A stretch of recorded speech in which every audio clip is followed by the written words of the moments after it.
Hola de nuevo. Vamos a terminar nuestro último audio dedicado a el tema de la izquierda. Para esto, para poder culminar, voy a retomar un hecho histórico que en el audio anterior eh, no mencioné, precisamente para reservarlo ahora, porque a partir de ese hecho histórico podemos abordar la idea de los principios y concretamente de cómo ciertos principios fundacionales de la izquierda se ven erosionados por una situación de acontecimientos históricos muy particulares. El hecho histórico al que me refiero, y seguro que lo imaginarán, es que entre la caída del muro de Berlín, el 8 de noviembre de 1989, y la desaparición de la URSS, y con la desaparición de la URSS de todo el bloque soviético, esto sucede la autodesaparición de la URSS el 31 de diciembre de 1991, con estos sucesos la desaparición del comunismo como un proyecto y un programa de modernidad alternativa al capitalismo se concreta. El día de hoy podemos encontrar algunas islas como es el caso de Cuba, Laos, Vietnam, Corea del Norte y por supuesto China. Pero ninguna de estas islas, particularmente China, está lejos de tener ya aceptados, introducidos mecanismos capitalistas. El caso de China es el más sintomático de una situación en la que para sobrevivir esa potencia cada vez se ha hecho no solo más capitalista, es la bandera, el motor principal de la liberalización económica capitalista, por cierto, desde 1978, luego de la muerte de Mao.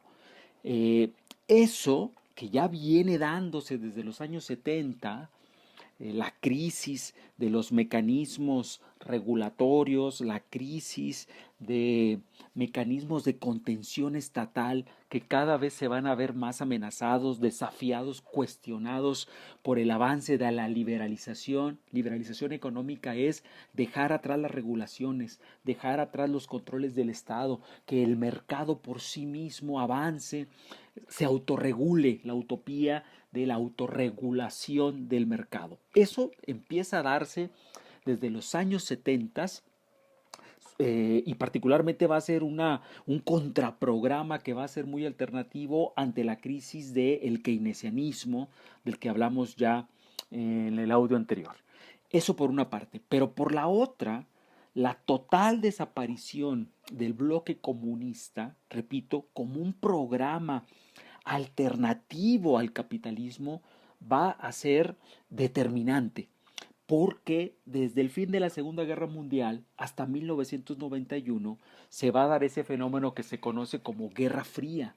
La Guerra Fría, si se fijan, son muchos años, son décadas y son generaciones de personas que fueron educadas bajo la idea de que había dos modelos de modernidad, dos proyectos de modernidad, dos formas de pensar el Estado, la economía, las relaciones sociales, la cultura, y que eso, al enfrentarse, hacía que estos dos modelos que competían por demostrar que uno era mejor que el otro, hacían, uno, que hubiera un cierto equilibrio geopolítico, porque ningún modelo era totalmente hegemónico, así que ese modelo para competir con su rival guardaba ciertos equilibrios. Y número dos, sobre todo esto es muy importante para los países que siempre vivimos bajo el capitalismo. Ese capitalismo, recuerden ustedes que era de Estado, keynesiano y que era gobernado en muchos países por partidos socialistas, ese capitalismo para tratar de demostrar que era un proyecto de modernidad mejor que el proyecto de modernidad comunista, necesitaba ofrecer lo mejor de sí y eso se traducía en crecimiento económico, en una política de empleo, en una política estatista para redistribuir la riqueza, en una política que incentivaba los mercados, incentivaba la propiedad privada, pero también la regulaba. Es decir, la propiedad privada no era absolutamente dueña y soberana de funcionar según sus propias reglas económicas. Por encima de las reglas económicas había reglas político-estatales, reglas incluso éticas de redistribución de la riqueza. Ese capitalismo de Estado que aceptaba ser democrático, que aceptaba la incidencia y el impacto, por ejemplo, de los sindicatos, eh, tenía como incentivo para funcionar así, insisto, demostrar que era mejor que el comunismo. Y la única manera de demostrar eso era ofrecer mejores niveles de vida a la sociedad, no a ciertos grupos de la sociedad, a la sociedad, lo cual llevaba al reparto de la riqueza de una manera más equitativa.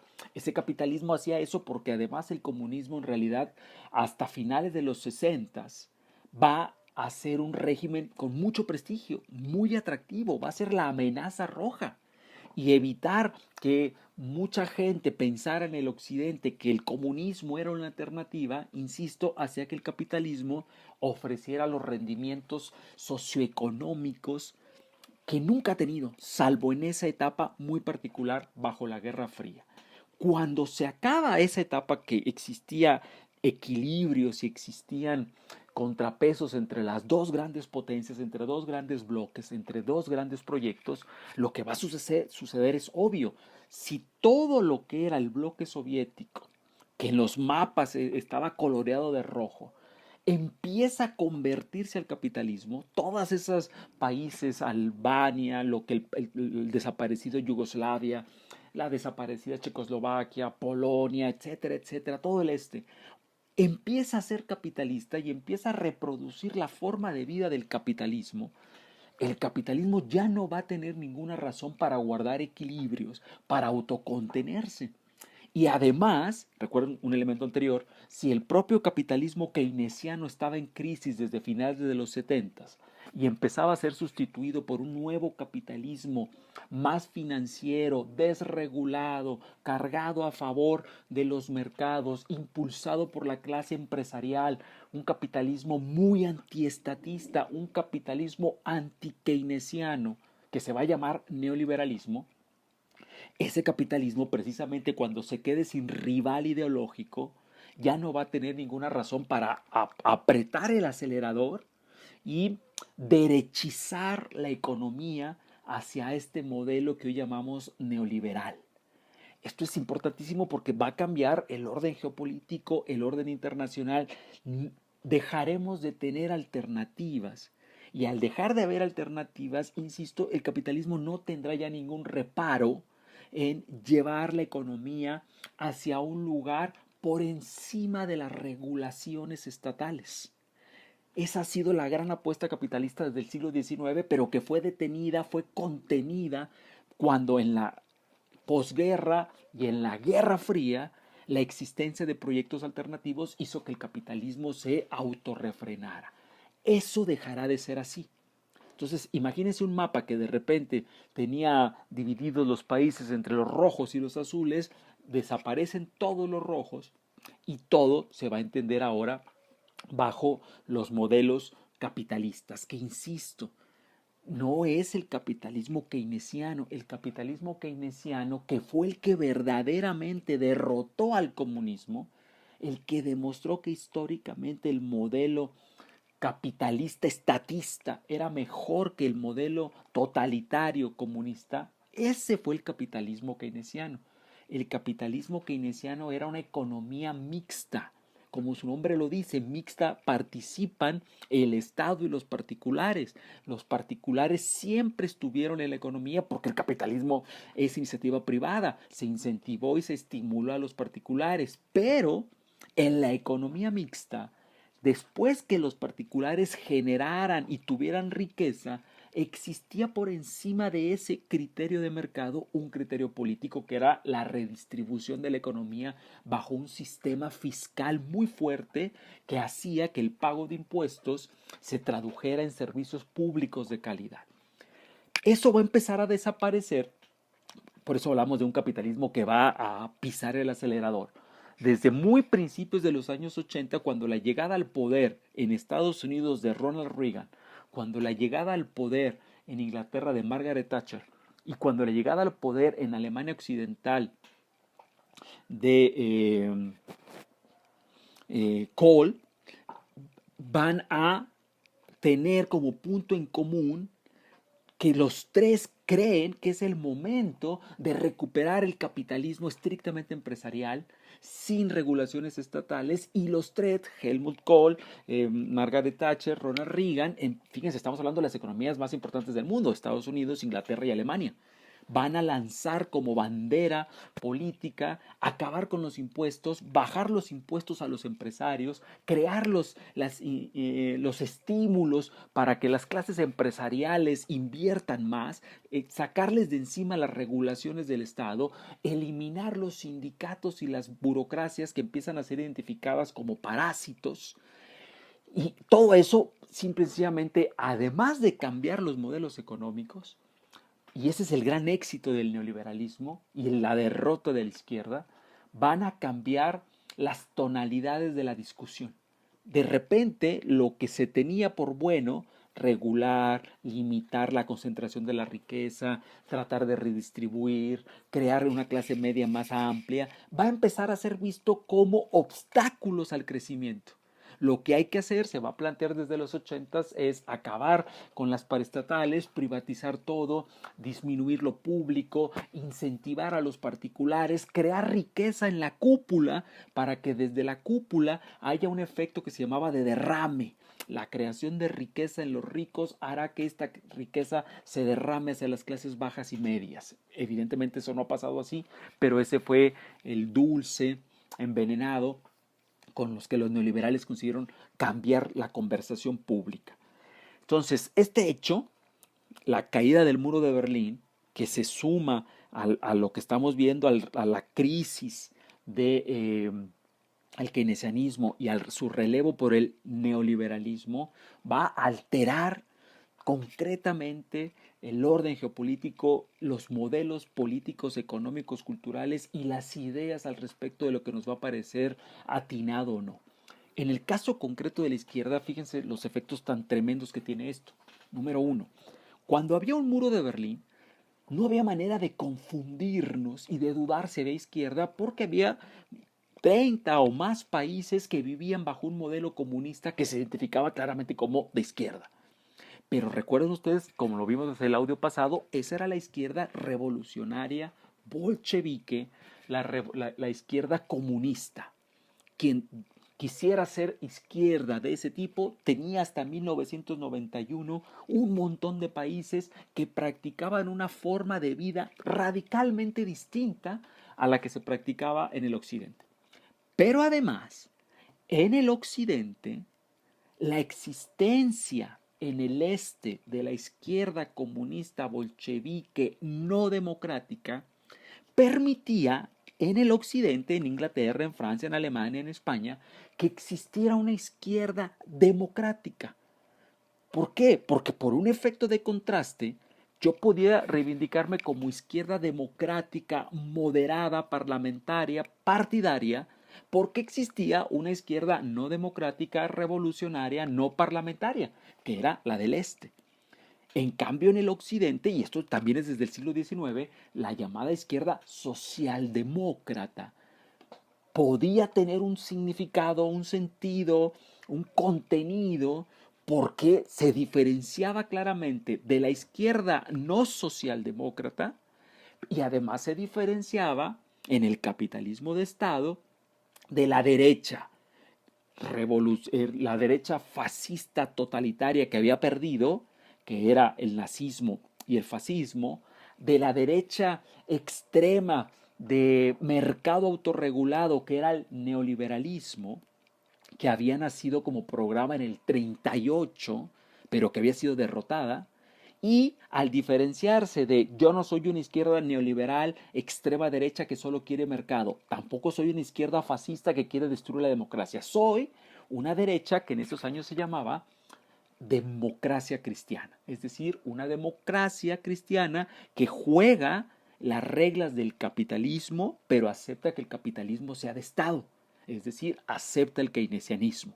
En el keynesianismo entonces teníamos distinguido lo que era la izquierda socialdemócrata y la derecha demócrata cristiana.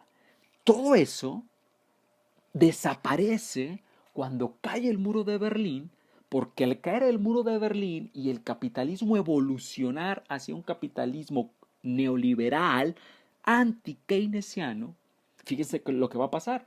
La izquierda socialdemócrata se va a ver rebasada porque va a empezar a perder todas las elecciones con un programa keynesiano eclipsado por el atractivo electoral del programa neoliberal. La izquierda socialdemócrata va a verse obligada para intentar ser competitiva en lo electoral a aplicar programas neoliberales.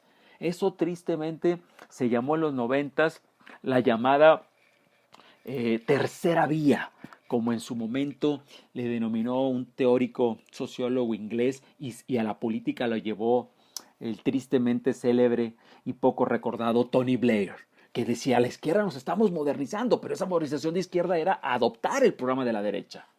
Era una modernización bastante clasista, pero no a favor de los obreros, como originalmente era la izquierda, era a favor de los ricos. Era una izquierda muy, perdonen la expresión, muy fresa. Con más seriedad, Tony Judd, ese gran historiador inglés, decía, el problema de Tony Blair es que le gustan mucho los ricos y está gobernando para los ricos, porque si un gobernante saca impuestos, eso beneficia a los ricos. No beneficia a las clases medias ni a las clases populares, beneficia a los ricos, que son los que más impuestos deberían pagar en función de su riqueza. Y en la derecha demócrata cristiana, se tiene que ver obligada también a convertirse en derecha neoliberal. Porque eso es lo que pasó en los 80s y en los 90s. Los ejes de discusión ideológica fueron rebasados por un nuevo planteamiento, el planteamiento neoliberal, que va a cambiar nuestro sentido común, va a cambiar nuestra idea de lo que es la política, incluso nuestra idea de lo que es la sociedad. Margaret Thatcher, este es su famoso apotegma que lamentablemente muchas sociedades han seguido. Cuando ella ganó el poder, dijo dos cosas que serían intolerables, serían imperdonables si no fuera porque tristemente las sociedades nos hemos comportado como ella predijo. Dijo, 1, no hay sociedad, no existe la sociedad. Lo único que existen son individuos y sus familias. Eso es tremendo de decir. La sociedad es una categoría con la que nace la modernidad, las mentes más lúcidas que conocemos, Augusto Comte, Durkheim, Weber, Marx, el sociólogo que ustedes quieran, Tocqueville, estudiaron la sociedad. Sin embargo, la mentalidad neoliberal es, la sociedad es un invento. Lo único que hay son individuos que están buscando siempre su propio bienestar y a veces, de vez en cuando, el bienestar de su familia. No hay sociedad según el pensamiento neoliberal. Y segunda idea de Margaret Thatcher, no hay alternativa. Este programa neoliberal que estamos planteando, vamos a ver individuos, no vamos a ver sociedades, vamos a permitir que los individuos busquen su propio bienestar, no va a haber regulaciones. Este es el único programa posible. No hay alternativa. Esto que, insisto, seguramente cuando lo dijo debió haber sonado absurdo, 30, 40 años después, lamentablemente se ha naturalizado. Naturalizado es, la gente tiende a pensar que es así, que siempre ha sido así y que no se puede cambiar nada. Eso ya estamos entrando en el terreno de las ideas, con lo que voy a concretar este último audio.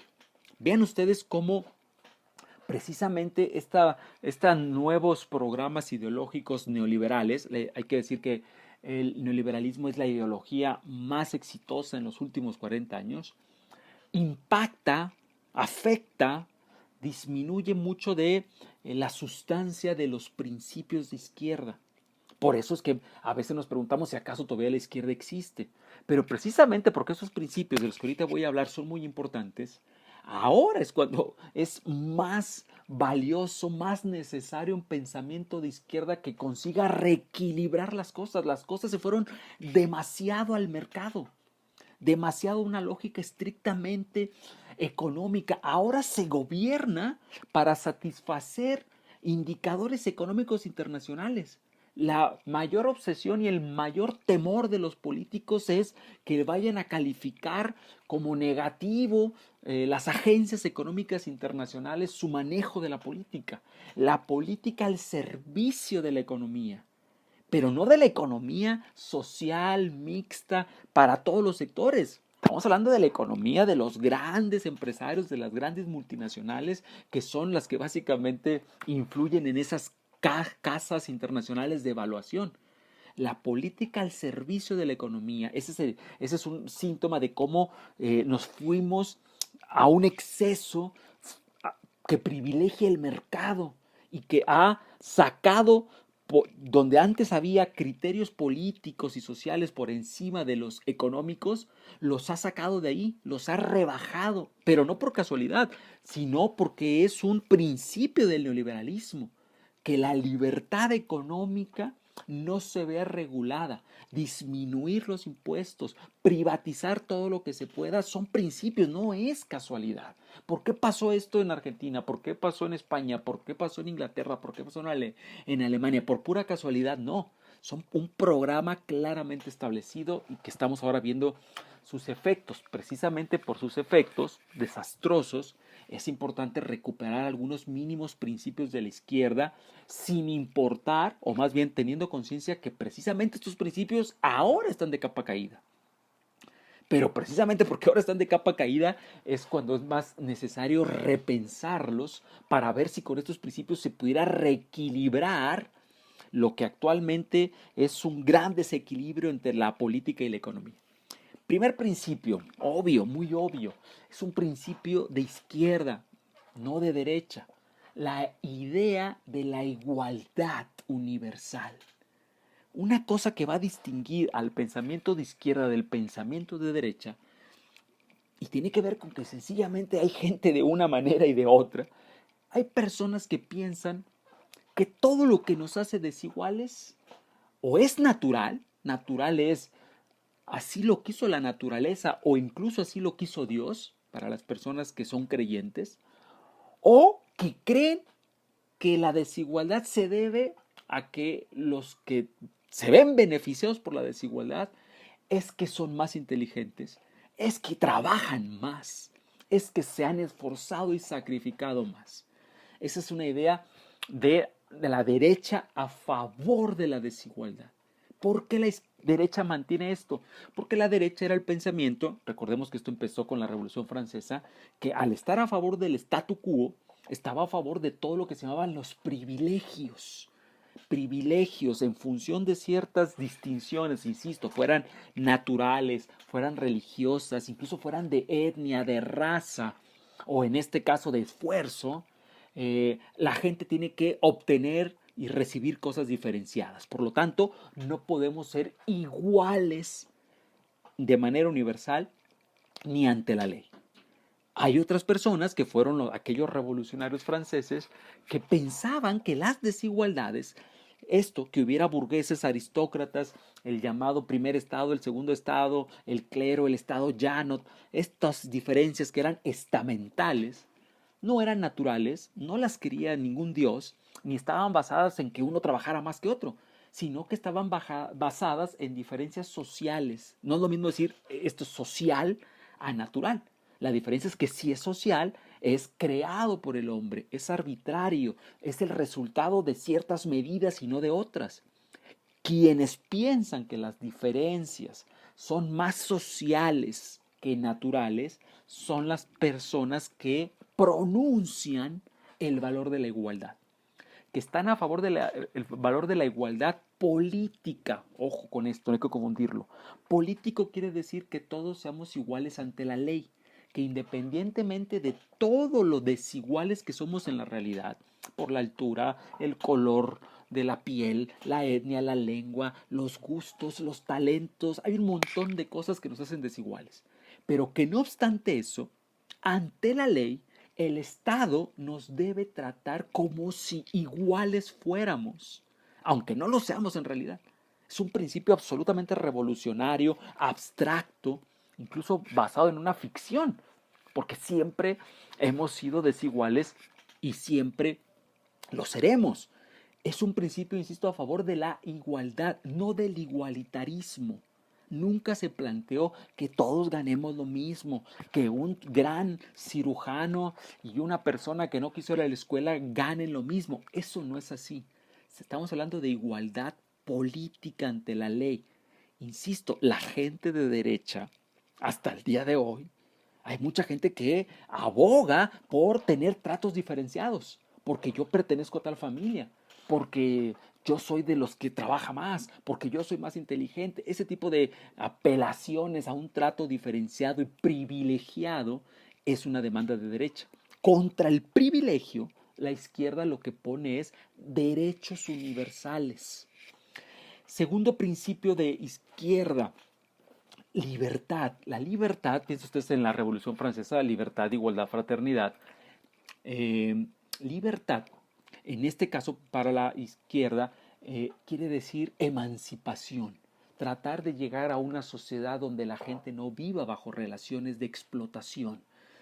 La libertad, ¿no? Es un don que los dioses han dado a los hombres, diría el Quijote. En el caso concreto de cómo la izquierda entiende esto, lo entiende como pasar a relaciones sociales donde nadie dependa de otro de manera arbitraria, porque eso es sometimiento, donde la gente pueda ser autónoma, donde la gente pueda decidir de manera libre, ejercer su propio arbitrio, no estar sujetos a lo que se llaman relaciones de dependencia, porque si yo vivo en una relación de dependencia, dejo de pertenecerme a mí mismo para pertenecer a otro. Ahora, un tercer valor muy importante es la fraternidad. La fraternidad es como un valor que media entre la igualdad y la libertad, por lo siguiente, porque libertad entendida de manera, digámoslo así, por encima de cualquier tipo de restricción, puede llegar a concebirse como la libertad de económica, que implicaría, si yo soy libre, entonces no debe haber ninguna regulación para que yo, mi familia o estos sectores privilegiados podamos acumular libremente tal cantidad de riqueza que deje de importarnos o de ser valioso, cómo esta generación de riqueza está hecha a base del expolio de otros sectores sociales. Esa idea de libertad es una idea que se basa en un presupuesto neoliberal que plantea que realmente para ser libres el lugar donde somos libres es en el mercado. Es decir, en el derecho irrestricto de poder comprar, vender, acumular de manera absolutamente desregulada. Un problema que se veía desde el siglo XVIII y XIX con el avance capitalista y que el día de hoy se sigue discutiendo es los efectos de una libertad económica llevada así a esos extremos son fragmentación, polarización y grandísima desigualdad social. Podemos pensar en que por encima de la libertad económica tendría que haber algunos límites. Los pensadores de izquierda dicen sí, porque la verdadera libertad no se basa en el mercado. La verdadera libertad para el pensamiento de izquierda, insisto, debería ser la no dependencia. Y para no depender de otros, debes vivir en una sociedad donde la distribución de la riqueza no sea tan desigual, como diría Rousseau, que obliga a algunos tan pobres a venderse por lo pobres que son y a otros les permita tan ricos a comprar otros.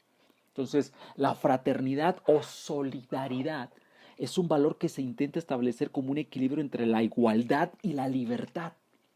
Porque, insisto, igualdad no quiere decir igualitarismo, es solo igualdad política. Y libertad tampoco quiere decir usted haga lo que quiera sin tener ninguna consideración social. Las consideraciones sociales se recargan en el valor de la solidaridad o en el valor de la fraternidad. Ese valor de la fraternidad, de la solidaridad, está en relación con otro valor propio del pensamiento de izquierda, que es un valor colectivista. Entre el colectivismo y el individualismo, el pensamiento de izquierda tradicionalmente ha sido colectivista, es una forma de mirar por la sociedad, no por el individuo estrictamente. Ojo, colectivismo bien entendido es una opción metodológica, epistémica y hasta moral de pensar las relaciones sociales. Esto quiere decir, nadie se hace a sí mismo. Todos formamos parte de un colectivo, formo parte de una sociedad. No podemos oponer una buena vida individual y una pésima vida social. Porque difícilmente un individuo que viva en un medio social descompuesto, degradado, va a poder llevar a cabo una vida individual plena. Colectivismo simplemente es una opción metodológica, epistémica y también moral para plantear la consideración social dentro de la cual los individuos deben de crecer y deben ser beneficiados. Lo contrario, y esto permitirá terminar de esclarecerlo, es imaginar que un individuo no le debe nada a nadie, que el individuo se hace a sí mismo, que todo lo que tiene se lo ha ganado por sí mismo y por lo tanto la sociedad no merecería ningún tipo de consideración. Esto se traduce en no impuestos, no regulaciones, no obligaciones sociales, no deberes sociales. Esta idea llevada al extremo del individualismo atomizado, como si fuéramos átomos, como si no tuviéramos que ver con nuestro medio, ha sido uno de los ganchos más atractivos del neoliberalismo. Porque el neoliberalismo tiene una beta súper populista que engancha a la gente. La beta populista consiste en lo siguiente. La gente se hace a sí misma. No le debes nada a la sociedad. Lo que tienes te lo has ganado. Es el fruto de tu esfuerzo, de tu inteligencia y tu trabajo. Eso es una enorme mentira. Pensemos en el ejemplo de cualquiera de nosotros. Fíjense cómo la base misma de nuestra identidad está dada por cosas que ni elegimos, ni las merecimos, ni las pedimos, ni las solicitamos. ¿A qué me refiero? ¿Dónde nace uno? ¿En qué siglo? ¿En qué país? ¿En qué ciudad? ¿Qué lengua habla? ¿Qué familia tiene? ¿En qué barrio nace? ¿En qué religión? Todo ese tipo de cosas son involuntarias. Y si se da el caso de que alguien por fortuna nació en una clase media, con padres educados, con padres que tienen una carrera, con padres que le permiten no trabajar de niño para que se dedique a la educación, con padres que le pagan la educación a uno, a veces en escuelas privadas, con padres que siempre están ahí apoyándole y que le dan a uno una socialización afortunada, privilegiada, que le acercan desde niño los libros, por ejemplo. Es imposible, y sin embargo sucede, que una persona que haya nacido en esas condiciones privilegiadas, después de terminar una universidad privada pagada por los padres, empiece a trabajar pensando y reclamando que todo lo que él tiene se lo debe a sí mismo y por lo tanto molesto cuando haya apoyos sociales a los cuales él va a desprestigiar, despreciar, diciendo es que les dan dinero a los pobres, le dan dinero a los parásitos. Es increíble, pero eso sucede, que muchas veces los propios hijos de ese colectivismo reniegan, porque es muy fácil caer en la trampa neoliberal y pensar que todo lo bueno de mi vida individual se debe a mi propio esfuerzo y todo lo malo se debe a un pésimo Estado. Un valor más del pensamiento de izquierda es precisamente, ahora que mencioné el Estado, la idea y la importancia que tiene el Estado en tanto actor clave para poder disminuir las desigualdades. El pensamiento de izquierda, como acabamos de decir, es un pensamiento colectivista que piensa en la creación de una sociedad lo más justa posible, insisto, no igualitaria, lo más justa. El pensamiento de izquierda está a favor de desigualdades también, pero desigualdades que sean racionales. Racionales quiere decir que se puedan discutir, que se puedan transparentar, que se pueda evidenciar por qué quizá, por ejemplo, ciertos sectores sociales que históricamente han sido muy excluidos debieran recibir un apoyo que otros sectores que sí están incluidos no tienen. Ahí estamos hablando de una desigualdad racional porque se puede argumentar. Una desigualdad no racional es cuando un grupo social que toda la vida ha sido un grupo aristócrata simplemente diga es que nosotros tenemos sangre azul, o nosotros somos hijos de españoles, nosotros somos criollos, nosotros somos los más inteligentes. Argumentar una desigualdad así es argumentar una desigualdad en términos claramente irracionales. Entonces, si la idea es intentar avanzar hacia una sociedad que tenga niveles de desigualdad menores y que los que tenga, que se van a mantener, sean niveles de desigualdad racionales, hay que pensar cuál sería el medio para que una sociedad se orientara hacia políticas, prácticas y culturas a favor de la igualdad. Tenemos dos opciones. La opción clásicamente del pensamiento de derecha es el mercado, la empresa privada, porque el mercado es un mecanismo muy eficiente, lo que se vende en el mercado se vende porque hay una mayoría de consumidores que precisamente piden eso y no otra cosa, es un mecanismo impersonal, es un mecanismo que debiera instalarse como el eje social para crear estas distribuciones. Esa es una opción.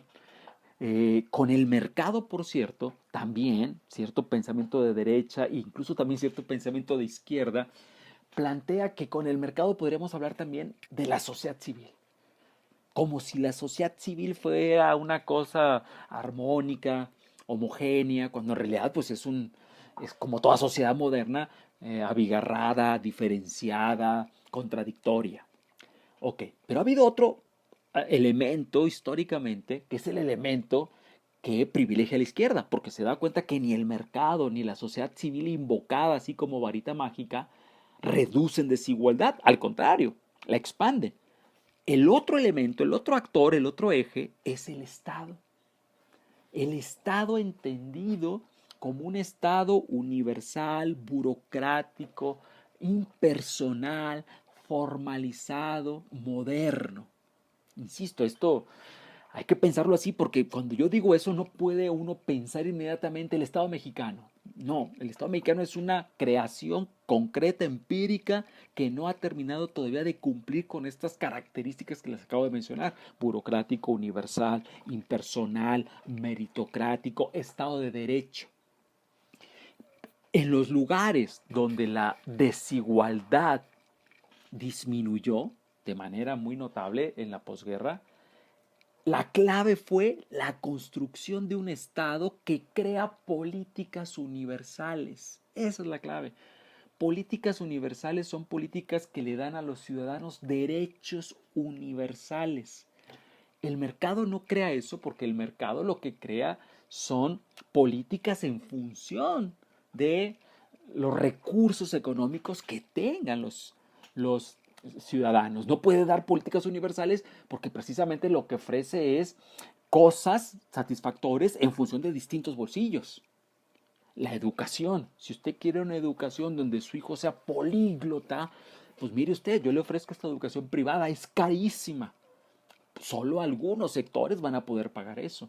Lo contrario es, y esto en muchos lugares ha sido así durante mucho tiempo, creaciones de sistemas educativos muy buenos, nacionales, universales, que quiere decir para todos y además gratuitos porque son derechos.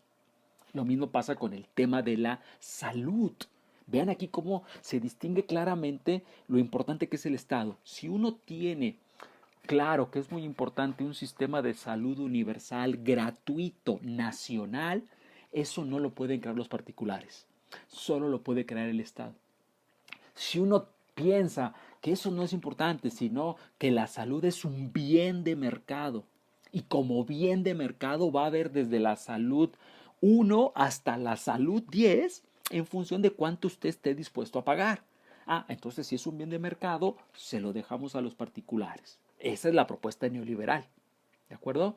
Entonces, por eso el Estado es muy importante. No estamos hablando de estatismo, no estamos hablando de comunismo, no estamos hablando de crear una máquina monstruosa del Estado. Eso pasó en muchos lugares en América Latina, pasó en México, no va a volver a pasar, es imposible volver al pasado. Pero estamos hablando de otra cosa distinta, la importancia que el Estado tiene si uno considera que es clave la política universal y de derechos universales para los ciudadanos. Bien, para casi cerrar, con la imposición del neoliberalismo, una cosa que ha venido pasando ya hace muchos años, no es ahora, estamos hablando ya prácticamente 40 años de dominio neoliberal y que probablemente es inevitable, es que hemos perdido el sueño, el idealismo que alguna vez hubo en la humanidad de poder trascender el capitalismo. Todos reconocemos que el capitalismo es muy sofisticado, es muy interesante, pero con el reconocimiento de sus propias virtudes, no ha habido ni siquiera entre los capitalistas el desconocimiento de que el capitalismo es injusto, porque es eficaz, pero no es justo. Eficaz es una cosa que medimos en base a criterios económicos, pero justicia es una cosa que no se mide por los economistas, no se mide con el PIB. Esa cosa se mide con criterios político-éticos. ¿Cómo consideramos que una sociedad debiera ser justa? Ningún economista puede resolver eso porque no es algo que se resuelva con un algoritmo, con un programa computacional. Es una discusión de valores. Lo que ha pasado, por supuesto, porque desapareció el comunismo y porque ahora no tenemos alternativas, es que durante muchos años la izquierda aspiraba a un mundo no capitalista y por lo tanto aspiraba a ser una izquierda anticapitalista. Pero cuando se cayó el muro de Berlín, todos, por omisión o por acción, por placer o por represión, todos nos hemos hecho capitalistas, porque vivimos bajo economías capitalistas. Es muy probable, bueno, y esto lo pongo entre comillas porque nadie sabe qué va a pasar en el futuro, pero visto lo que ha venido sucediendo, la hipótesis de que el capitalismo vaya a ser destruido, pues ya tiene muchos siglos y no ha pasado. Es por lo tanto muy probable que en los siguientes siglos el capitalismo no desaparezca. Pero no es lo mismo vivir resignados a un capitalismo que al no tener competencia acelera y avanza hacia un nuevo estadio capitalista tecnologizado, cada vez más mediatizado, cada vez más individualizado. No es lo mismo eso, un capitalismo que, insisto, no tiene límites, no tiene reclamos, no tiene empacho en seguir por esta ruta, a un capitalismo como fue lo que sucedió hasta hace algunas décadas, que al ser impugnado, al ser protestado, al ser cuestionado por la sociedad, intentaba moderarse, intentaba recoger esas protestas, intentaba mantener ciertos límites de legitimidad. El límite, por ejemplo, al individualismo más atroz era que durante mucho tiempo el colectivismo, los sindicatos, las burocracias, los movimientos sociales demandaban que el capitalismo tuviera consideraciones sociales. Si ahora pasamos a una situación donde el capitalismo individualista, fíjense lo que recibe la demanda de no tener consideraciones sociales. Es decir, la demanda es sigue por ahí a favor de las políticas más individualizantes, que cada uno se rasque como pueda, no tenemos por qué estar viendo por los pobres, no tenemos que estar viendo por la gente excluida. Pues ese capitalismo, la información social que recibe es sigamos por la misma beta. Es un capitalismo que en 2008 fracasó internacionalmente. La crisis mundial financiera del neoliberalismo en el 2008 fue brutal y fue claro que el neoliberalismo era un fracaso. Y sin embargo, al no tener programas alternativos y al no tener demandas sociales por un mundo distinto, el neoliberalismo ha continuado. Es una cosa increíble. Demostró ya su fracaso y a nadie se le ha ocurrido intentar superarlo. Entre otras cosas porque no es fácil y porque, insisto, no tenemos por ahora un modelo alternativo. Bien, para cerrar, eh, quiero cerrar con una última idea, una última elemento que ayuda a entender los problemas que tiene la izquierda para presentar un programa en momentos donde la derechización del mundo es muy fuerte. Uno de los cambios sociales más importantes que ha venido con el nuevo capitalismo y que además es un cambio social inevitable, porque como todo cambio trae mucho de progreso, mucho de avance, mucho de desarrollo para la vida social, pero también como todo cambio va a tener unas consecuencias que no siempre son positivas, es el cambio tecnológico. Por cambio tecnológico me refiero a varias cosas. Uno, el capitalismo keynesiano era un capitalismo industrial. Se basaba en industrias, en fábricas que se establecían en territorios y por lo tanto también era un capitalismo nacional, porque estaba establecido en un país y para establecerse ahí la fábrica capitalista o la industria capitalista tenía que cumplir con las regulaciones de ese país. Un cambio tecnológico de las últimas 40 décadas es que se ha evolucionado tanto con la tecnología que ahora hablamos de un capitalismo financiero. El capitalismo, los grandes capitalistas, las grandes economías capitalistas ya no necesitan tener físicamente empresas, industrias, porque ahora estas grandes economías capitalistas con una computadorcita, con una laptop, con un telefonito, pueden manejar grandes fortunas, grandes inversiones. Si se fijan, estos nuevos millonarios admirados por la gente son chicos de 25, 30 años que han inventado una app, una aplicación, ahora hasta usamos esta palabra, una app para crear un Facebook, para crear nuevas formas de comunicación que han cambiado la economía del mundo. El capitalismo dejó de ser industrial, dejó de ser fordista, ahora es un capitalismo financiero, dejó de ser nacional, ahora es un capitalismo globalizado. Por eso es que cuesta mucho cobrarles impuestos, porque son estas capitalistas golondrinos, se les llama, ¿no? Montos de capital que viajan por el mundo en función de dónde encuentran un estado que les ofrezca las mejores condiciones fiscales. Pero además de esto, que esto ya es durísimo porque esto le pega a cualquier posibilidad de un Estado fuerte, le pega a cualquier posibilidad de una regulación fuerte.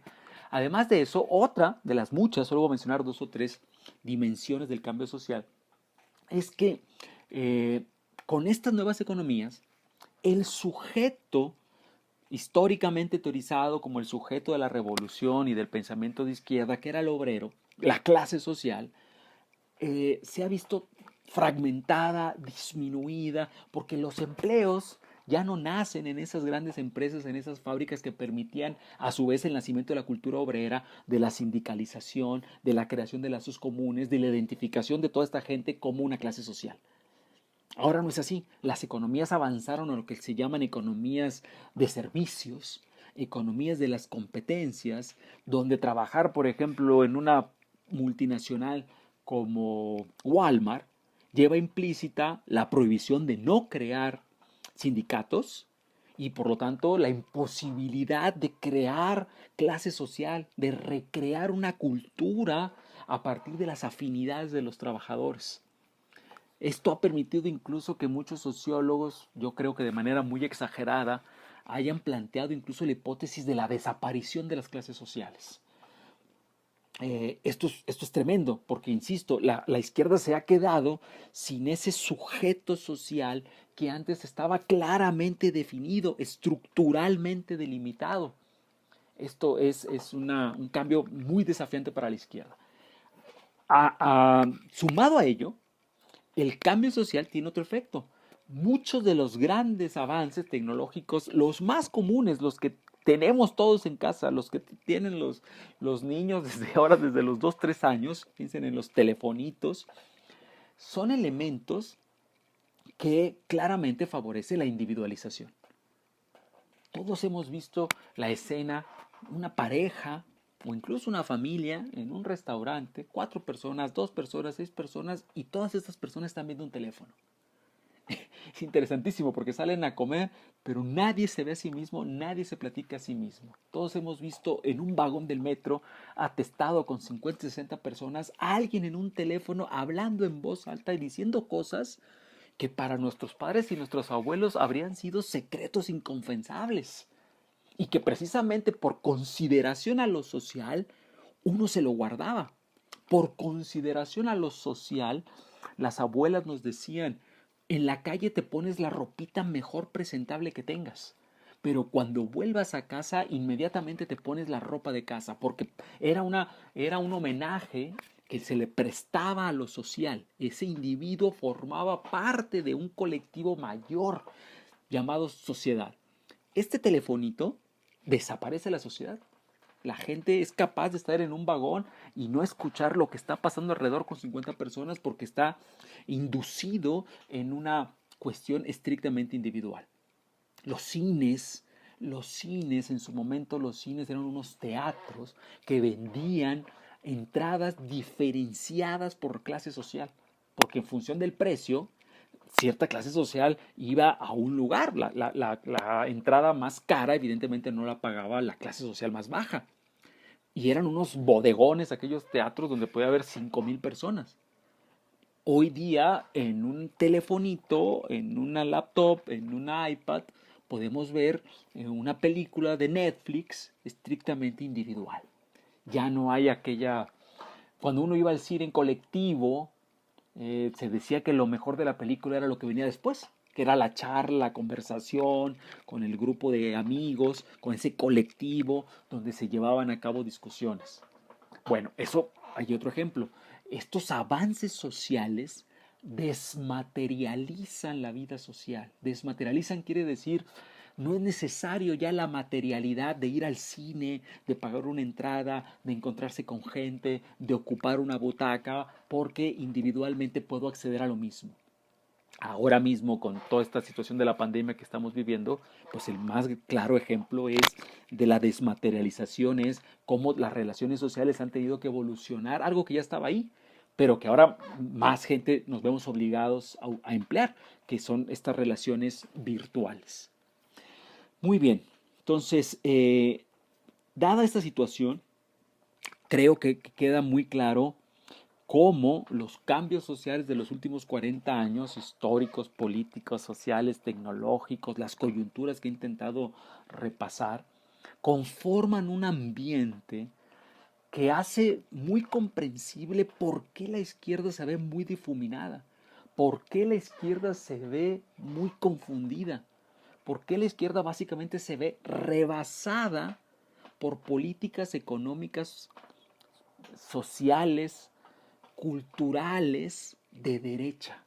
Hemos sufrido, lo dice así un pensador italiano, Rafael Simone, la derechización del mundo.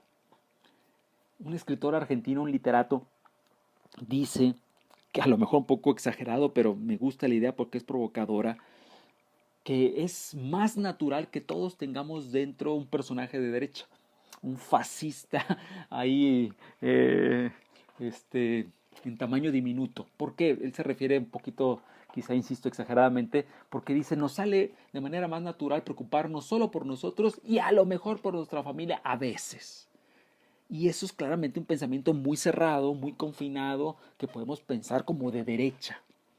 Lo que no nos es natural, porque es político y lo político es artificial, político es una creación, político es una ficción, político es algo que creamos porque lo vamos discutiendo, porque lo vamos verbalizando, porque nos lo vamos autoimponiendo, es tener consideraciones sociales. Es decir, no ver solo por mí y no ver solo por mi familia y entender que mi persona y mi familia forman parte de un ambiente social y que yo no puedo aspirar a tener un beneficio estrictamente individual o privado a costa de la degradación de lo social. Eso sí no es natural, porque implicaría toda una ideología, implicaría toda una forma de entender lo social, toda una forma de política que, por ejemplo, hiciera pagar muchos impuestos porque oye, pero es que me estás sacando un beneficio estrictamente individual. Sí, pero a cambio de un beneficio social del cual tú también vas a encontrar provecho. Eso, si se fijan, es una lógica más elaborada. Es una lógica artificial, política, no natural. Lo que ha pasado en los últimos años es que esta lógica política, social, colectiva se ha visto rebasada por la lógica, entre comillas, más natural, derechizante de lo privado, de lo particular, de lo individual. Y ese ha sido el gran encanto del neoliberalismo. Intentar apelar a eso, según el neoliberalismo, y eso es algo que a mí como persona me humilla, me molesta, no seríamos más que eso, homus económicos, personas que somos incapaces de ver por los demás, El neoliberalismo plantea eso. La naturaleza humana para los neoliberales es estrictamente instrumental, estrictamente egoísta. Ese ambiente ha ganado en los últimos 40 años, esa ideología, esa noción, esa política. Por eso es que la izquierda, al ser rebasada por esta lógica, por esta óptica demasiado particularista, hoy día la vemos desdibujada, perdida, confundida, tirando palos de ciego, porque no sabe cómo ubicarse en esta nueva situación, porque no tiene a mano un programa alternativo que pueda ser verosímil, que pueda oponer al éxito neoliberal. Y sin embargo, creo que coincidirán conmigo, uno, si el neoliberalismo no ha dado resultados, dos, si el neoliberalismo ha sido un rotundo fracaso, número tres, hoy que más perdida está, más necesaria resulta la ideología de izquierda. Cuatro, si piensan que esto medianamente es correcto, hay que tener paciencia, porque la izquierda está perdida, ha sido rebasada. No va a surgir de la noche a la mañana una propuesta de izquierda ideal como nos gustaría, que no fuera errática, que no fuera contradictoria, que estuviera todo resuelto, que lo tuviera muy claro. La historia no funciona así.